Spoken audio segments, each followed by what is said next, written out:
Merci à l'équipe de louange pour ce temps où ils nous ont conduits auprès de Dieu. Et nous allons à présent partager ensemble la parole du Seigneur. Je vous invite à ouvrir vos Bibles dans 1 Jean chapitre 4, le verset 7. 1 Jean 4, verset 7.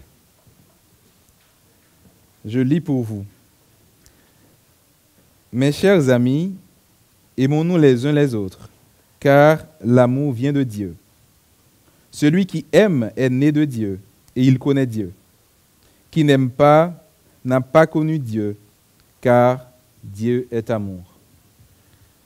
Père, nous te disons merci encore une fois pour la possibilité d'être ici ce matin et la possibilité de pouvoir partager ta parole. Nous te prions de m'utiliser le porte-parole et de disposer le cœur de chacun, de manière à ce que nous puissions recevoir ce que tu as provisionné pour chacun d'entre nous. C'est la prière que nous t'adressons, dans le nom puissant de Jésus. Amen. Cultiver l'amour du prochain. C'est de cela que je voudrais vous parler ce matin. L'amour du prochain, vous connaissez déjà. J'ai ajouté ce verbe de cultiver. Et on va ensemble réfléchir là-dessus. Je vais mettre un chronomètre parce que j'ai l'impression que je pourrais parler beaucoup ce matin, alors pour éviter de trop déborder, je me mets un chronomètre. Alors, Jean, dans ce texte, invite nous les chrétiens, nous les disciples de Jésus, à nous aimer les uns les autres. Et on se rappelle de cette parabole du bon samaritain où Jésus invitait aussi à aimer et à prendre soin de son prochain. Donc ce matin, nous allons parler de cultiver l'amour du prochain. Je vais prendre un peu de temps pour rappeler un peu ce que peut être notre regard vis-à-vis du prochain, le regard que nous portons sur le prochain. Et puisqu'on parle d'aimer le prochain, de quel amour Jean nous parle, parce qu'il existe plein de versions, plein d'images que l'on se fait sur l'amour. Quand Jean nous demande de nous aimer, de quel type d'amour il parle, pourquoi nous avons besoin d'aimer de cette manière, et finalement, nous verrons ensemble comment cultiver l'amour du prochain. Donc, quelques conseils que j'ai pour vous. D'abord, le regard que je porte sur mon prochain. Mon regard vis-à-vis de mon prochain. Je ne sais pas pour vous comment vous voyez le prochain, dans quelle situation, dans quelle relation vous vous trouvez avec les autres. Est-ce que vous considérez aujourd'hui, vous avez besoin d'améliorer le regard que vous portez sur votre prochain? Est-ce que généralement, vis-à-vis du prochain, vous éprouvez de la défiance, de la méfiance, du mépris? Est-ce que vis-à-vis du prochain, le plus souvent, vous éprouvez de l'indifférence? Quel regard vous portez sur votre prochain? Est-il nécessaire ce matin de prendre le temps d'affiner, d'épurer le regard que je porte sur mon prochain? Vous savez, par exemple, avec les métaux précieux, ils ont besoin parfois de passer par le feu pour être épurés, affinés, afin d'en améliorer la qualité. Peut-être que toi et moi, ce matin, nous avons besoin d'améliorer la qualité du regard que nous portons sur notre prochain. Est-ce que c'est une quantité négligeable, quelqu'un de transparent, ou bien quelqu'un qui compte réellement dans mon entourage et à mes yeux? Parlant du prochain, il y a 3 exemples que j'aimerais évoquer, toujours dans le cadre du regard que l'on peut porter sur le prochain. Vous avez sans doute remarqué comme moi que pendant ce premier semestre en France, c'était un semestre électoral. On a eu 4 tours d'élection, il y a eu beaucoup de programmes, beaucoup de projets qui nous ont été présentés, beaucoup de projets à caractère financier, économique. Mais moi, j'aurais bien aimé aussi entendre davantage parler de vivre ensemble. Ceux qui veulent gouverner nous font plein de propositions. Mais à travers ces propositions, en tout cas moi personnellement, j'ai trouvé qu'il n'y avait pas assez de vivre ensemble. Et il n'y a pas beaucoup de candidats qui veulent postuler pour la réconciliation nationale. Certains trouvent que c'est bien le SMIC, d'autres parlent de retraite, d'autres parlent de sécurité. Mais on n'a pas assez de candidats pour la réconciliation nationale. Pourtant, on nous annonce des crises. Pourtant, on nous annonce des guerres. Est-ce que ce n'est pas important d'être ensemble, d'arriver à faire un face à l'adversité? Donc, moi, j'ai trouvé que parmi tout ce qu'on nous offrait, il manquait cet aspect-là, le besoin de faire un face aux temps difficiles qui s'annoncent. Il y a aussi, je ne sais pas si vous avez déjà eu la chance d'allumer un feu de cheminée ou bien de voir des flammes de feu de cheminée. Quand vous avez un tison, un morceau de bois allumé seul, l'éclat est assez faible et la chaleur aussi, c'est négligeable. Mais quand vous mettez 2-3 morceaux de tison ensemble, ça provoque un tel éclat, une grosse flamme et beaucoup de chaleur. Et moi, le comportement de ces branches qui se rencontrent me fait penser à nous humains. Qu'est-ce que ça provoque entre nous lorsque l'on se rencontre? Quelle est la joie de vivre, l'envie de continuer, l'encouragement que l'on arrive à s'apporter les uns les autres quand on se rencontre? Ces morceaux de bois, on pourrait les considérer comme étant inanimés, sans volonté. Mais pourtant, à les regarder s'embraser ensemble, ils nous enseignent quelque chose sur notre vie à nous. Être seul, être isolé, je peux avoir un peu de chaleur, je peux avoir un peu de lumière, mais ça reste quand même faible, ça reste quand même négligeable. Mais quand on arrive à se donner, à ne pas se retenir dans le cadre de la communion fraternelle, eh bien, comme ces morceaux de bois, quand ils se rencontrent, qui s'embrasent, qui produisent une flamme, qui éclaire et qui donne la chaleur, nous pouvons aussi être comme ces tisons. Et c'est aussi une réflexion à s'apporter. Rappelez-vous ce que je disais au début. Est-ce que j'ai besoin d'affiner, d'épurer, d'améliorer mon regard vis-à-vis du prochain, vis-à-vis du frère, de la sœur? Est-ce que mon frère, ma sœur provoquent chez moi que de l'indifférence? S'il n'y a que ça, j'ai du travail à faire. Si les morceaux de bois qui se rencontrent arrivent à procurer de la joie, et nous, humains, lorsqu'on est ensemble, qu'est-ce que cela provoque? Qu'est-ce qu'on arrive à créer?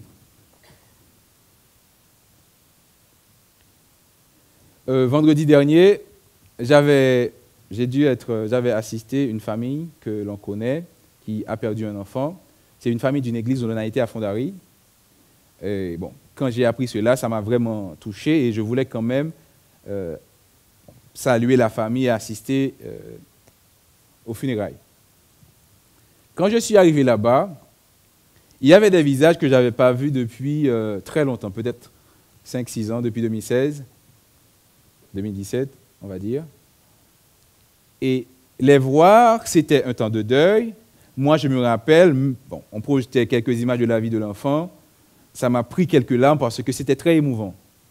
Mais au-delà de ce deuil, de ce temps de tristesse, d'affliction, j'ai revu des visages qui m'ont fait beaucoup de bien. Vous imaginez la chaleur que procure dans ton cœur de voir un visage que tu n'as pas vu depuis longtemps, le visage d'un frère, d'une sœur. Et ça m'avait encore beaucoup interpellé. J'étais là-bas pour un temps d'affliction. J'étais là-bas, c'était un cadre de deuil.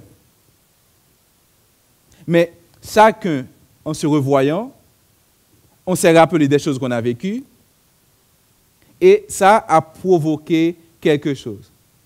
Quelle chaleur ranime dans ton cœur, quelle chaleur ramène dans ton cœur le fait de voir le visage d'un frère, d'une sœur. Donc là, on parle encore du prochain. Donc, c'est des questions que je te pose ce matin. Et si jamais tu es dans l'indifférence, la défiance, tu as un travail à faire. Parce que Dieu ne t'appelle pas à rester dans cet état d'esprit vis-à-vis de ton prochain, vis-à-vis de ton frère et ta sœur.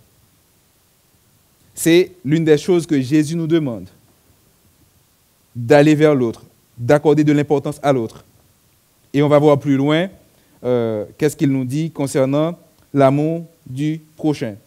Donc je vous disais que Voir des visages amis a suscité dans mon cœur une agréable chaleur qui était inattendue. Et imaginez des marins perdus en mer qui voient une côte cordiale, ça ranime quelque chose, ça réveille l'espoir, ça réveille la joie. Donc on se dit, ah, c'est pas fini, il y a de l'espoir. Eh bien, on devrait pouvoir aussi, même si on est parisien, pouvoir cultiver ce cœur-là. Ça ne se passe pas dans la tête. C'est dans mon cœur, des fois le cœur est trop chargé, trop rempli, il faut faire déménagement. Vous savez, les grands nettoyages de printemps, il faut aussi savoir le faire dans son cœur pour pouvoir, s'il le faut, améliorer, épurer, affiner son regard vis-à-vis du prochain.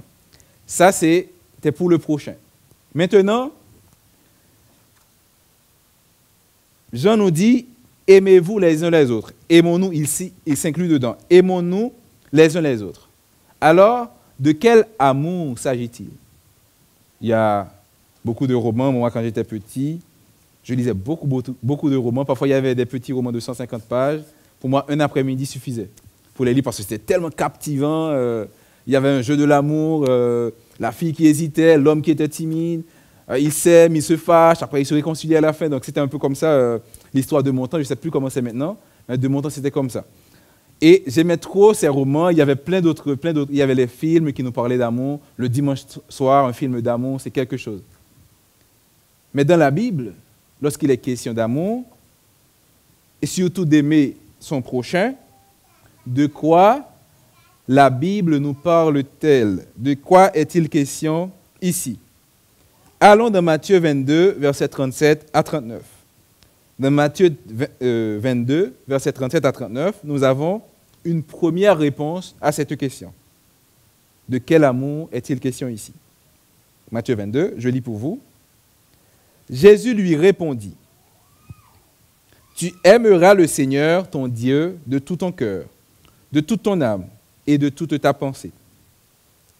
C'est le premier et le plus grand commandement.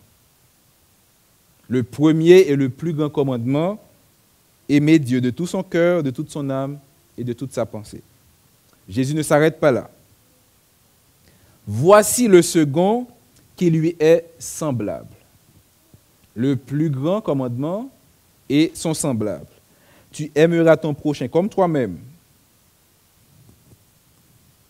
Aimer Dieu de toute sa force, aimer son prochain comme soi-même.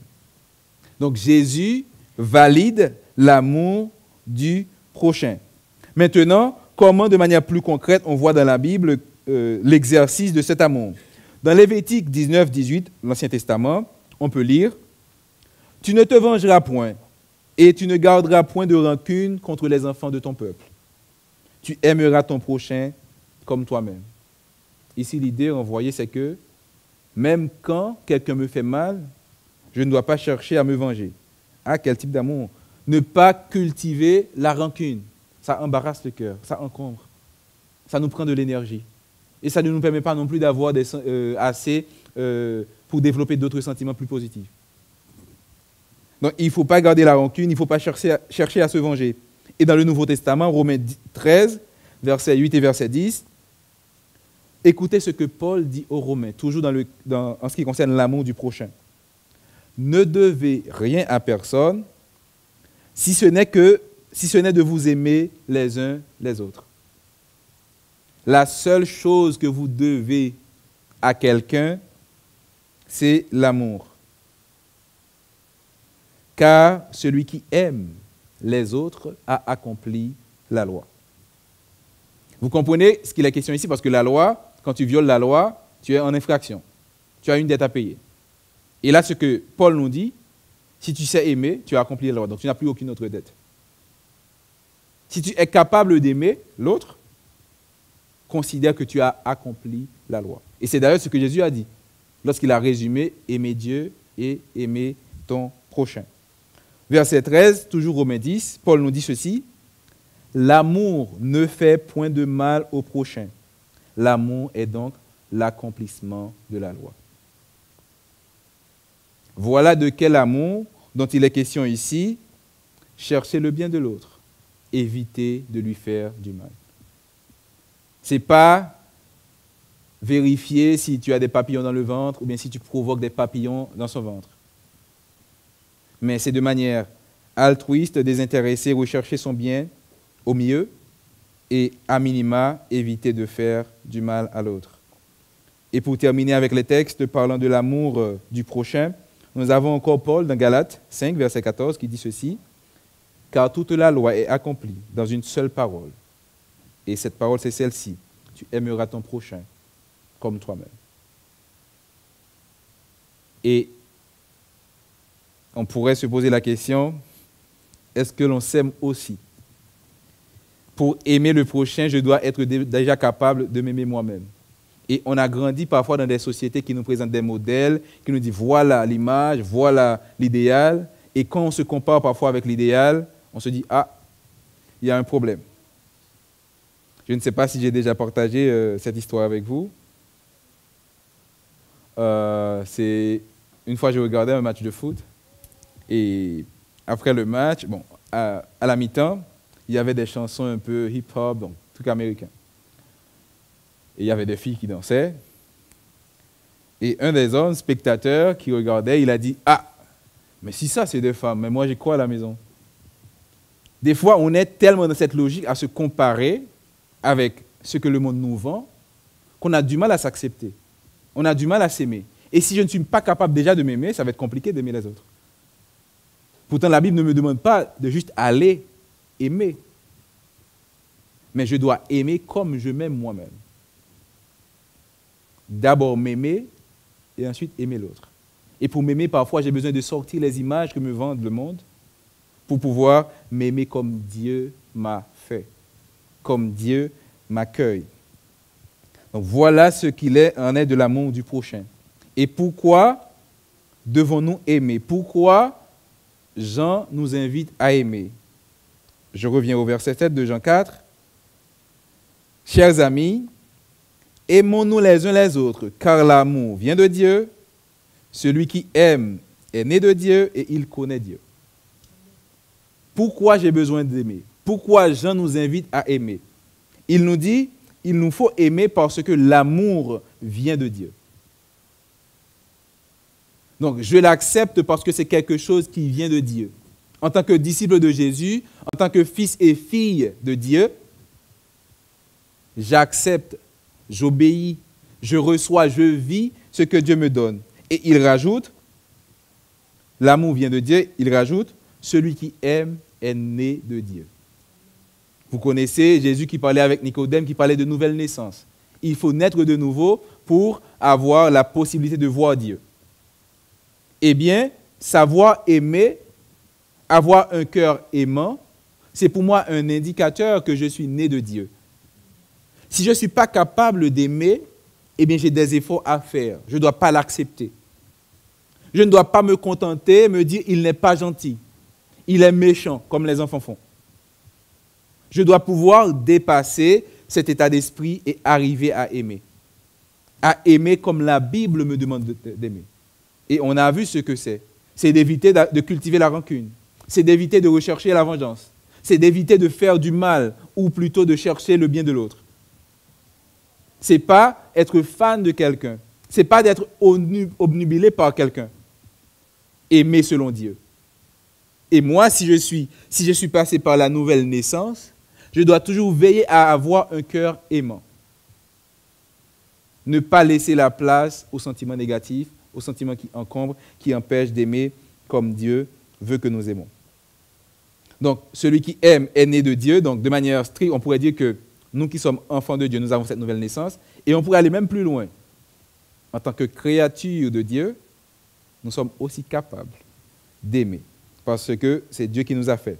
Et finalement, dans ce texte, Jean nous dit qu'il faut aimer, que nous avons besoin d'aimer, parce que celui qui aime, il connaît Dieu. Je ne sais pas si vous vous rappelez de cette parole de Jésus dans Jean 17, verset 3, ce qu'on appelle la prière sacerdotale. Jésus eut à dire ceci à ses disciples. La vie éternelle, c'est de connaître le vrai Dieu. Donc, connaître Dieu, c'est avoir la vie éternelle. Et ici, Jean nous rappelle que celui qui aime connaît Dieu. Donc celui qui aime a déjà accès à la vie éternelle. Donc nous avons vu le prochain, regardez un peu, est-ce que j'ai moi besoin d'améliorer mon regard, comment je vois le prochain, quel amour je suis invité à cultiver vis-à-vis du prochain et pourquoi le faire. Maintenant, quelques conseils sur comment cultiver l'amour du prochain. Puisqu'il faut aimer, comment je peux faire? Nous allons utiliser pour cela une image. On va considérer notre cœur comme étant notre jardin personnel, notre jardin privé. Et dans ce jardin, nous choisissons les plantes, les fleurs que nous voulons y avoir. Certains veulent des plantes pour la tisane, d'autres pour l'ornementation. Chacun, en fonction de ce qu'on veut, on va entretenir son jardin. On va y mettre des plantes. Ce matin, ce que Jean nous dit, c'est que dans ce jardin qui est notre cœur, nous devons choisir d'y planter de l'amour. Nous devons choisir d'y cultiver l'amour évangélique, l'amour selon Dieu. Donc, on va garder cette image en tête. Le cœur, un jardin. Dans ce jardin, il y a une plante que je veux y cultiver, c'est l'amour. Une fois qu'on a cette image en tête, le premier conseil, la première chose à faire, c'est un choix. Je fais le choix de cultiver l'amour dans mon cœur. Quelles que soient les perspectives annoncées, quel que soit ce que l'on me dit, je choisis d'être dans la démarche de l'amour. Je vais vous expliquer encore quelque chose. Je me rappelle une fois, je discutais avec une collègue qui s'inquiétait de ses enfants, pour ses enfants. Ah oui, l'avenir, ah oui, si j'ai peur, etc., etc. Et dans l'échange, je lui ai dit, mais je comprends que tu as peur pour tes enfants. Mais est-ce que tu ne pourrais pas être dans la démarche inverse? Tu veux les protéger, pas parce que tu as peur, mais tu veux les protéger parce que tu les aimes. Être plutôt dans la démarche de l'amour que celle de l'inquiétude. Elle l'a compris, elle l'a changé. Bon, ça fait quelque temps qu'on ne s'est pas vu, mais elle m'a dit que le changement, donc la manière de faire, elle a changé la manière de faire et elle a eu de meilleurs résultats. Parce que pourquoi? Quand elle n'était que dans la démarche de la peur, elle venait avec l'idée « Ah, mais tu ne dois pas faire ça, etc. » Donc, elle amenait sa peur à l'enfant. Tandis que, quand elle était dans la démarche de l'amour, elle était plus patiente à vouloir expliquer, à montrer des choses et à faire prendre conscience à ses enfants de certaines choses. Donc, certes, on peut m'annoncer, on nous annonce beaucoup de crises, on nous annonce beaucoup de peurs, beaucoup de choses qui peuvent venir. Certains même disent qu'on risque de connaître la guerre, même si les perspectives paraissent sombres, même si les perspectives paraissent décourageantes. Mais nous devons nous-mêmes choisir d'être toujours dans la démarche de l'amour. Si on me dit que ça va mal aller, que je ne sois pas juste dans une réaction égoïste ou bien de méfiance, mais toujours dans l'amour, et vous allez voir que votre manière de voir, votre vision, ça va changer complètement. Être dans la peur ou l'amour. Donc, faire le choix d'aimer, c'est aimer plutôt que rejeter. Faire le choix d'aimer, c'est comme on l'a dit, aimer plutôt que rester dans la peur, aimer plutôt que de rester dans l'animosité vis-à-vis de l'autre. Ça, c'est le premier conseil. Le deuxième conseil que je peux vous donner sur comment cultiver l'amour du prochain, c'est de veiller à purifier régulièrement son cœur. Si j'ai un jardin, je vais toujours éviter qu'il y ait les mauvaises herbes. Si j'ai un jardin, je ne vais pas laisser n'importe quel animal y aller dedans, parce qu'il va tout me casser. Si j'ai un jardin, je ne vais pas accepter qu'on joue au ballon dedans. C'est pareil aussi. Si je veux aimer, je dois faire l'effort de purifier constamment mon cœur. Par exemple, avec certaines personnes proches, que vous voyez régulièrement, quotidiennement, l'attitude de ces personnes peut provoquer chez toi de la colère. L'attitude de ces personnes peut provoquer chez toi de l'amertume, de l'aigreur, beaucoup de sentiments négatifs. Et tu dois savoir être assez intelligent pour ne pas laisser ces sentiments s'installer, s'enraciner dans ton cœur. Vous savez, assez souvent, on a besoin en public d'avoir un masque. Parce que si on laissait voir les sentiments qu'on porte dans le cœur, ce serait la catastrophe. Alors, le temps d'être avec les autres, le temps de la communauté, j'accepte d'avoir un masque qui permet que je passe, qui permet que ça aille. Mais vous savez, il y a autre chose. À la place du masque, je pourrais juste nettoyer mon cœur. Je pourrais juste ne pas laisser, parce que suppose que quelqu'un que je déteste à mort, je ne sais pas ce que c'est, mais bon, j'ai entendu dire ça. Et quand je vois cette personne-là, je vais lui montrer les dents, parce que ça ne va pas. Alors pour ne pas le faire, mais ça épuise. Je porte un fardeau, ça brûle à l'intérieur, pourtant il y a autre chose à faire. Sortir ce sentiment de mon cœur. Je sais que ce n'est pas facile. Et moi, j'ai souvent été amené à le faire. M'asseoir et dire non, Hébert. Non, je ne veux pas être garder ce sentiment de colère vis-à-vis de telle personne. Et ça ne s'appelle pas être naïf. Ça ne s'appelle pas tout accepter. Mais c'est juste pour soi-même d'abord qu'on le fait. Se débarrasser. Ne pas être dans la rancune. Ne pas être dans l'aigreur ou l'amertume. Parfois, pour y arriver, on peut être obligé de s'éloigner de cette personne. Parfois, c'est nécessaire. Il y a tellement de choses, tellement de négativité, que le mieux pour soi, c'est de s'éloigner. Parfois, Dieu nous accorde aussi la grâce de pouvoir affronter cela. Je te dis une chose.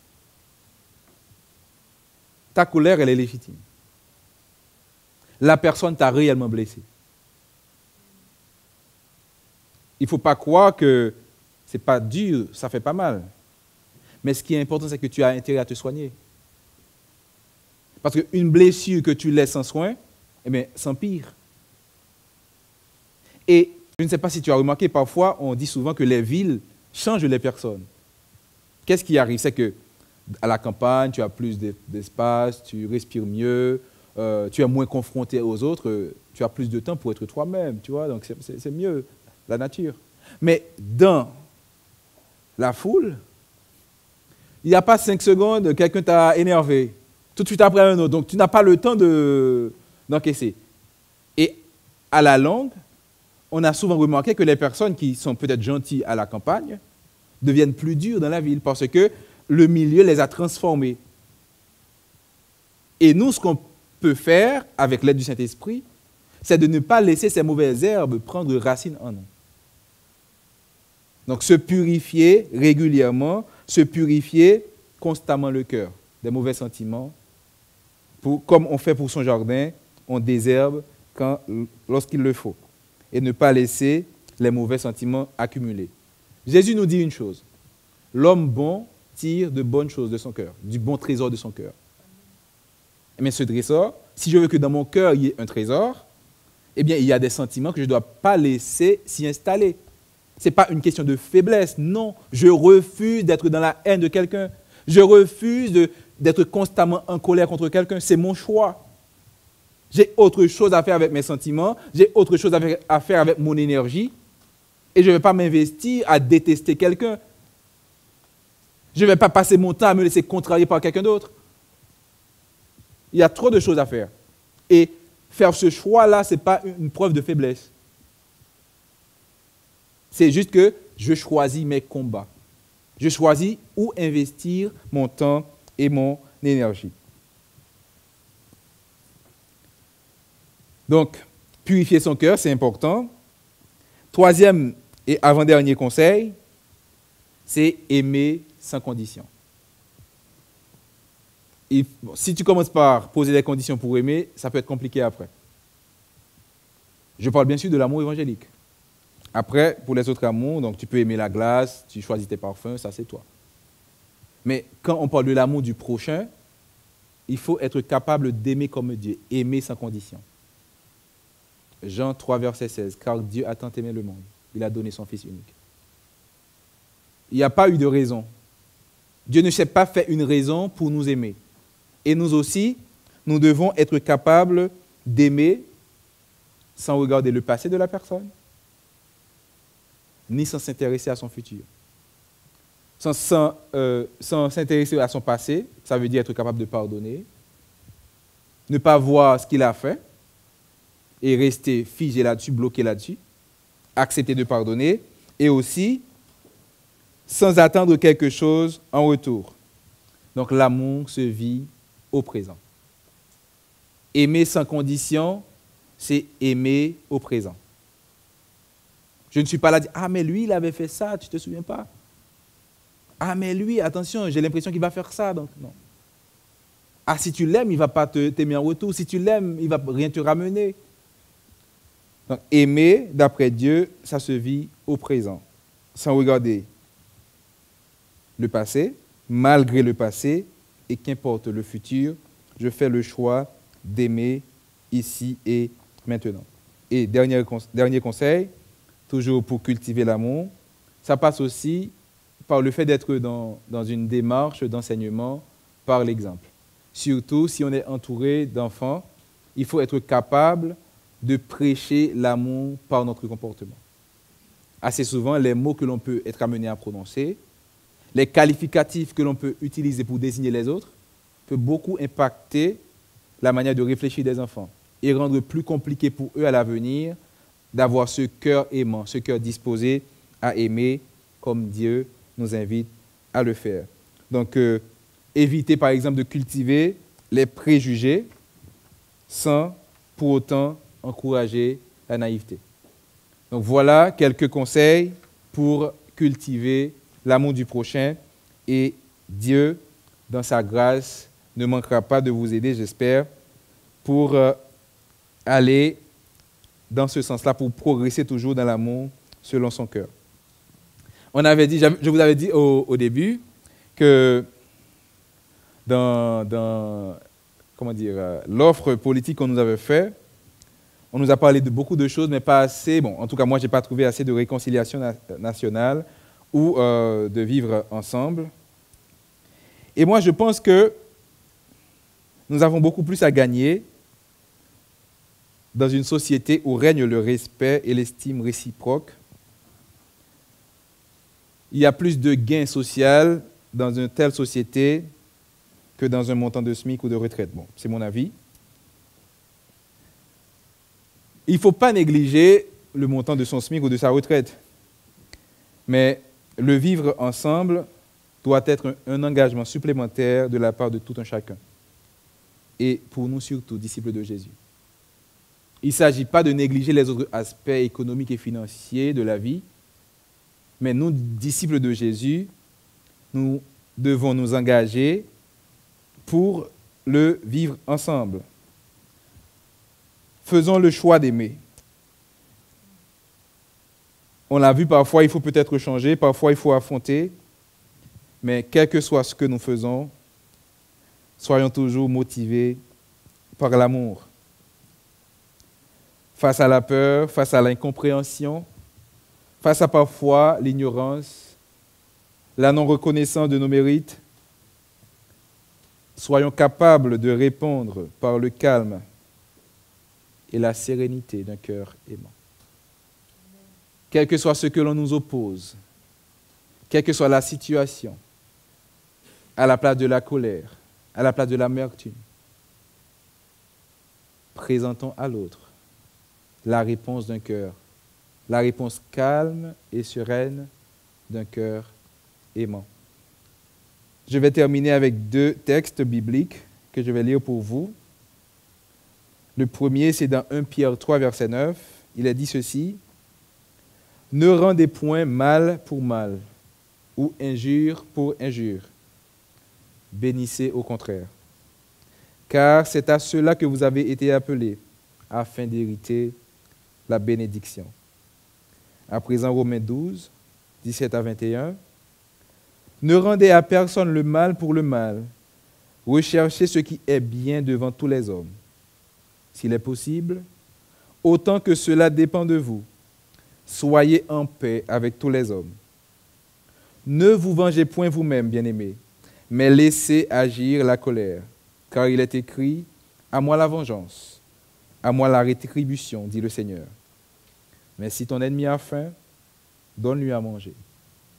S'il a soif, donne-lui à boire, car en agissant ainsi, ce sont des charbons ardents que tu amasseras sur sa tête. Ne te laisse pas vaincre par le mal, mais surmonte le mal par le bien. Père, nous te bénissons pour ton amour, pour ta grâce, pour tout ce que tu fais dans nos vies. Merci pour ta parole que nous recevons ce matin. Puissions-nous, en tant que disciples de Jésus, travailler à la paix, travailler à la bonne compréhension, travailler au vivre ensemble, plutôt que d'entretenir les animosités, la colère ou l'amertume. Je te prie, Père, pour chacun de nous ici présents. Tu vois le cœur de chacun. S'il y a de la colère, s'il y a de la rancune, s'il y a un esprit de vengeance, s'il y a des blessures auxquelles nous restons accrochés, je te prie d'intervenir et de libérer. Je te prie d'intervenir et de débarrasser les cœurs de tout sentiment négatif qui empêche à ton esprit, l'Esprit Saint, de faire son œuvre en nous. Et donne-nous de pouvoir aimer comme toi tu aimes. Donne-nous de t'aimer toi d'abord, de nous aimer et d'aimer aussi nos proches. De les aimer et à travers notre amour pour le prochain, de donner le témoignage le plus éloquent qui soit pour Jésus, son œuvre et la croix qui nous rachète, qui nous rédemptionne. C'est la prière au Père que nous t'adressons. Dans le nom puissant de Jésus, ton Fils, notre bien-aimé Sauveur et Seigneur, à lui seul soit louange, honneur, gloire, majesté, au siècle des siècles. Amen. Amen, amen.